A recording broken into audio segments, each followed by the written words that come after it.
ان کی برکت سے ہم لوگ کھا پی رہے ہیں، آج عیش کر رہے ہیں، مزے کر رہے ہیں۔ اس ذات مبارکہ کی ولادت اسی ماہ میں ہوئی۔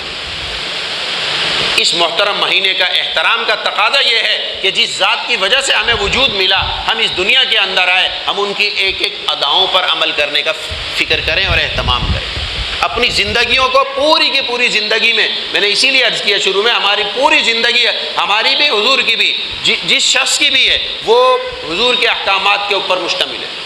وہ موجود ہیں، ایک ایک لمحے کے لیے احکامات موجود ہیں۔ آپ جو بھی کرتے ہیں، جس بھی شعبے سے آپ کا تعلق ہے، ہر شعبے کے لیے احکامات موجود ہیں۔ بس ان کو اپنے گلے کا ہار بنائیں، اپنے سر کا تاج بنائیں، اپنے سینے میں ذہن میں جگہ دیں، اور ان کو ان کے مطابق اپنی زندگیاں بنانے کی ہمیں فکر میں لگا رہنا چاہیے۔ لوگ کیا کہتے ہیں، ایسی تیسی میں جائیں۔